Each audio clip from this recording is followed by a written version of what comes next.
60 Minutes Rewind. We Americans remember how Iran humiliated us by capturing our embassy and holding 52 of our countrymen hostage for 444 days. And Iranians remember how America supported the Shah, whom they hated and eventually overthrew. Even though that was 18 years ago, the Speaker of Iran's parliament still calls America a blood-sucking wolf, and House Speaker Newt Gingrich calls Iran the most dangerous nation on earth. Iran's President Hashemi Rafsanjani told me he'd like to tone down that rhetoric. Rafsanjani rarely gives interviews to Western journalists, but he spoke with us partly because he wants to improve relations between Iran and America. As for President Clinton, he has shown little enthusiasm for talking to Iran. You know what the president says. Iran, the state of Iran sponsors terrorism because you're killing dissidents.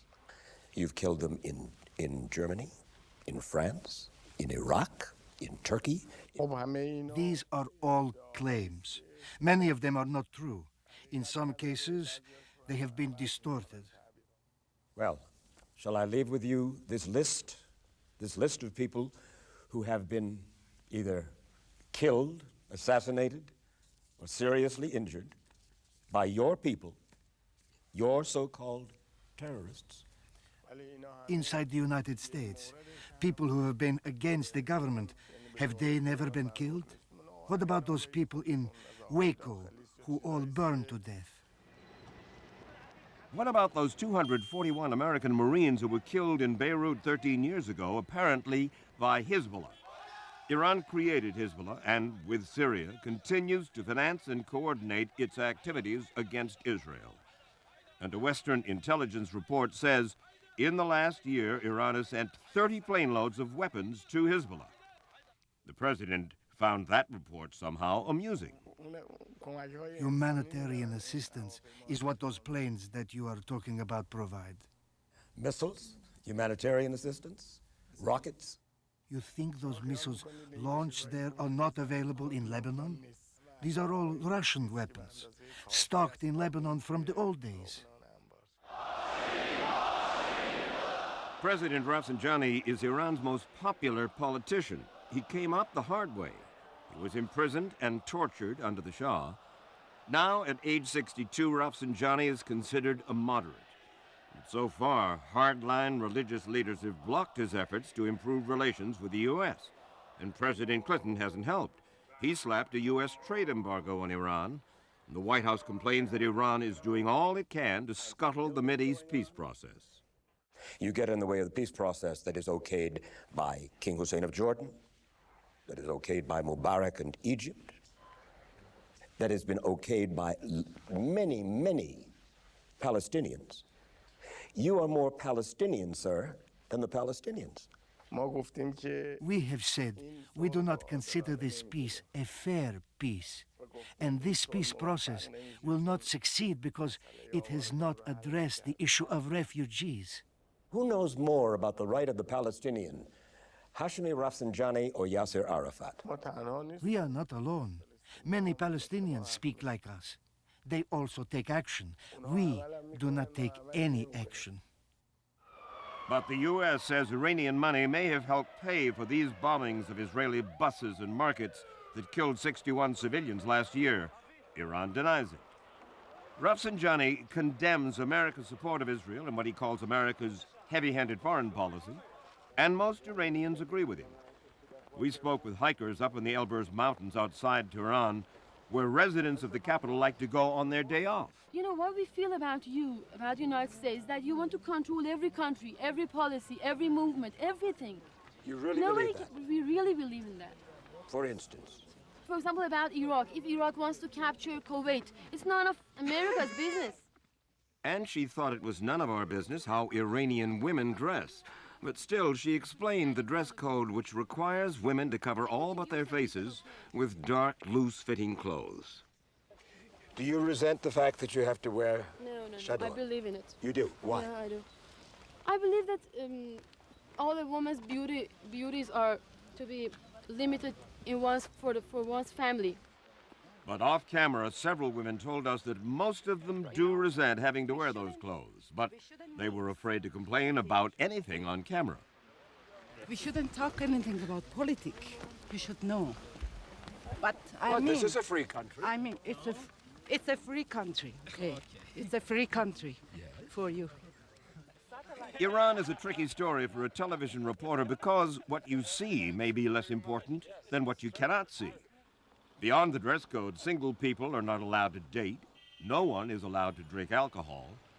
But behind closed doors and drawn curtains, many unmarried Iranians still have parties, even though they risk a fine and a night in jail if they get caught. How do you reconcile the public and private lives of your women? In private, you know this. Many of them wear revealing clothes. Many of them, of a certain class, drink whiskey, alcohol. And they mingle with men freely. And you know it's true. Doesn't the Islamic Republic force some of its women, anyway, to be hypocritical in the lives they live? There are some people who do not believe in our laws. We can tell them to observe the dress code in the street. This is required by law. But in their homes, we can have no influence on them. They do what they want.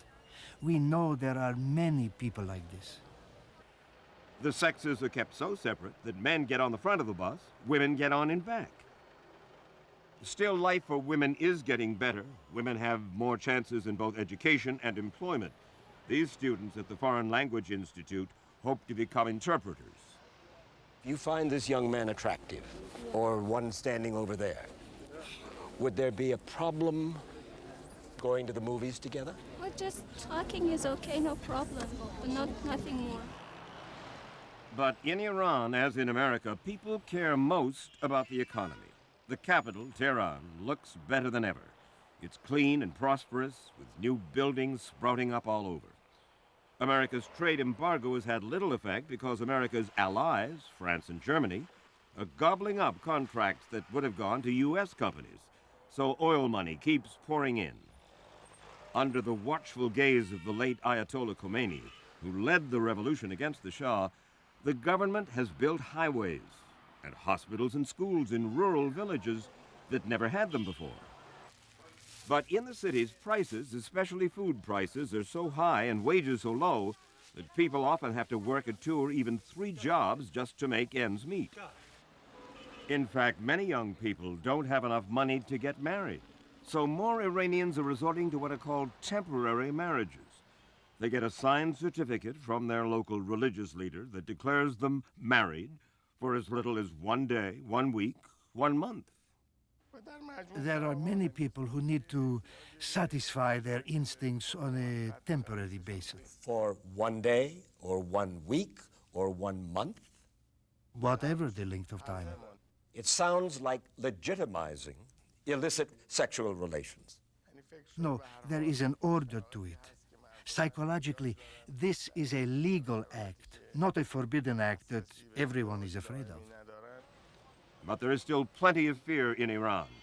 Students told us if they criticized the government, they'd be thrown out of the university. We don't like to talk about politics at all. Really? Why? That's right. Oh, because it's dangerous. Why to talk about politics? It's dangerous? Sure. We saw what she meant when we were confronted by some fundamentalist students who demanded to know what we'd been up to. I'd like to know about your question that you asked our students here. Sir, it is none of your business. They objected to our having talked about author Salman Rushdie, who is still targeted for assassination by Iran because of a book he wrote 9 years ago that they feel slandered Islam. If I face with Salman Rushdie myself, I murder him because he doesn't respect Islamic religion. Because he's not a human being at least.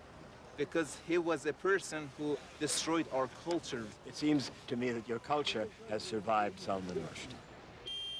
The story will continue after this. Now the hardliners believe their culture is under aerial attack.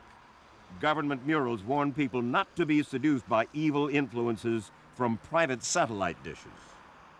The government here banned private satellite dishes about a year ago because they were becoming alarmed at the huge enthusiasm young Iranians were showing for Western television, movies, fashion, the lifestyles that they could see on their television sets.